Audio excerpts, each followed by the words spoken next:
Revana malala, maraina vaovao indray no nisokatra manoloana antsika. Koa andeha hiaraka iombom-bavaka isika ankehitriny. Hivavaka isika. Andriamanitra ray tsaro, mankasitraka mankatelina ny amin'ny zava-tsoa tsy takatry ny saina izay ataonao aminay. Ankehitriny dia manandratra sy manolotra izany fisaorana izany zahay. Koa raiso ary ankasitrao Tompo, ny saotra sy ny dera, ny laza ary ny voninahitra sy ny haja izay atolotra ianao. Misaotra ny amin'ity maraina vaovao ity, azahoanay miray fo ao anatin'izao vavaka izao, amin'ity fandarana ity. Mangataka manokany zahay Tompo, ny eo amin'ny fifandraisan'ny ray aman-dreny sy ny zanaka. Matetika miamahazo vahana ny tsy fifandraisana mahafinaritra eo amin'izany ray aman-dreny sy ny zanaka izany. Eo ihany koa ny toe-javatra maro samihafa mifamaofao eo amin'ny fiainana, ny firotoroto sy ny fiazakazahany fiainana, noho ny vesatra sy ny asa aman-draharaha, dia fotoana zara raha misy no azahoana miaona sy ny fampiresaka ao anatin'ny tokantrano. Indrisy ray malalo, fa voatohitohina noho izany toe-javatra rehetra izany, ny fifandraisan'ny ray aman-dreny sy ny zanaka.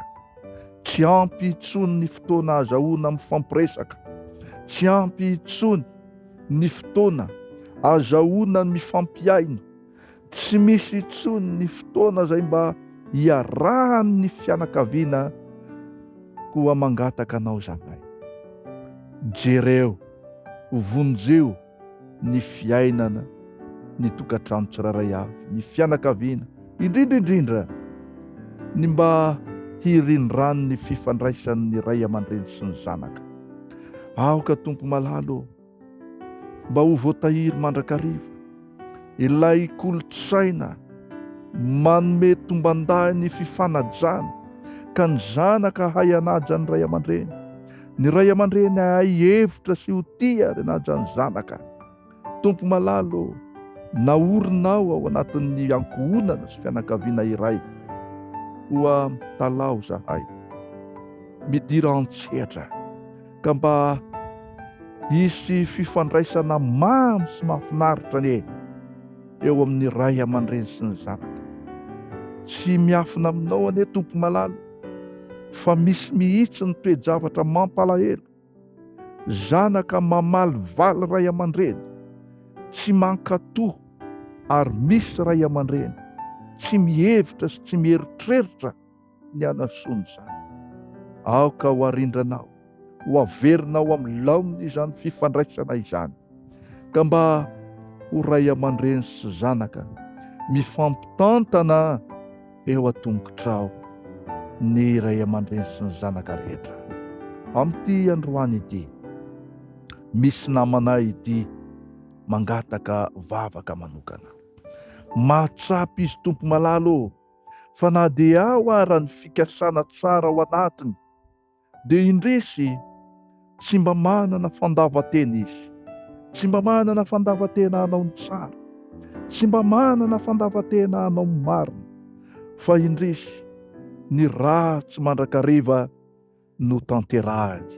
Ary dia vokatra izany toe-javatra izany dia lasa manameloka ny tenany izy, miteraka fahamelohan'ny fanamelohan-tena ao anatiny izany, ary ny zava-doza aza dia menatra izy ary tsy masahy, na dia ny anonona vavaka hiantoraka eo aminao azy. Vonjeo zany zanakao zany Tompo, vonjeo izy satria fandrika ary fatorana ataon'ilay ratsy izany. Tsy izy rery ihany, fa mety maro hafa ihany koa no tratran'ny toe-javatra tahaka an'izany. Koa aoka zahay Tompo malalo, hanana fanolora-tena tanteraka hifankazatra aminao, hifikitra aminao, satria izany reriany no vahaolana. Aoka izahay hiresaka aminao, hianatra ny teninao, satria ny teninao no mitari-dalana anay, mampianatra anay. Koa dia mangataka izahay Tompo, omeo anay ny respo sy ny fanoloran-tena tanteraka, azahoanay miara-mandeha aminao isan'andro, dia ho lavitra anay ny fanaovan-dratsy. Apetraka am-pelantananao ary ny fiainanay manontolo, amin'ny anaran-tsoanao Kristy no hanodana izany vavaka izany. Misaotra raha io. Amen.